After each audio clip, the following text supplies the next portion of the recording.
চব্বিশের চেতনাকে ধারণ করে মাঠ প্রশাসনের কর্মকর্তাদের কাজ করার আহ্বান জানালেন প্রধান উপদেষ্টা ডক্টর মোহাম্মদ ইউনূস। বিভাগীয় কমিশনার ও জেলা প্রশাসকদের সাথে আলোচনায় দ্রব্যমূল্য নিয়ন্ত্রণ, আইন শৃঙ্খলার উন্নতি সহ প্রতিটি ক্ষেত্রে মানুষ যাতে পরিবর্তন অনুভব করে সেভাবে কাজ করার আহ্বান জানান প্রধান উপদেষ্টা। মেহেদী হাসানের রিপোর্ট। তেজগাঁও কার্যালয় থেকে বিভাগীয় কমিশনার ও জেলা প্রশাসকদের সাথে ভিডিও কনফারেন্সে যোগ দেন প্রধান উপদেষ্টা ডক্টর মোহাম্মদ ইউনূস। 4 জন বিভাগীয় কমিশনার ও 31 জন জেলা প্রশাসক যোগ দেন এই কনফারেন্সে। এ সময় প্রধান উপদেষ্টা বলেন, 5 আগস্টের অভ্যুত্থানের পর সম্পূর্ণ ভিন্ন পরিস্থিতির মধ্য দিয়ে যাচ্ছে দেশ। এই চেতনাকে আপনাদের ধারণ করতে হবে এবং কার্যক্রমে তার প্রতিফলন থাকতে হবে। সরকারি কর্মকর্তা হিসেবে এখন যেহেতু পরিস্থিতির পরিবর্তন হয়েছে, সেই পরিবর্তনটাকে আমাদের ধারণ করতে হবে।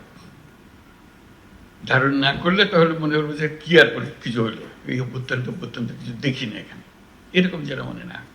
আইন শৃঙ্খলা নিয়ন্ত্রণ ও দ্রব্যমূল্যের লাগাম টেনে ধরতে মাঠ প্রশাসনকে প্রয়োজনে নিজের বুদ্ধি খাটিয়ে কাজ করার নির্দেশনাও দেন প্রধান উপদেষ্টা।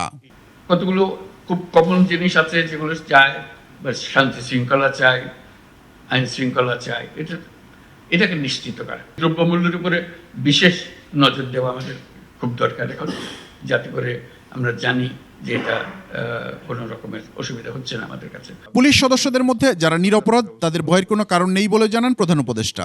যারা দোষী তাদের অবশ্যই শাস্তি হবে, কিন্তু যারা নির্দোষ তারা যেন নিশ্চিতভাবে তাদের ভূমিকা পালন করতে পারে এবং মানুষ এটা বুঝতে পারে। শিক্ষায় বিশেষ জোর দেওয়ার উল্লেখ করে প্রধান উপদেষ্টা বলেন, সময় মতো স্কুল শিক্ষার্থীদের পাঠ্যপুস্তক না পৌঁছালে নিজেদের মতো করে পরিস্থিতি গুছিয়ে নিতে হবে।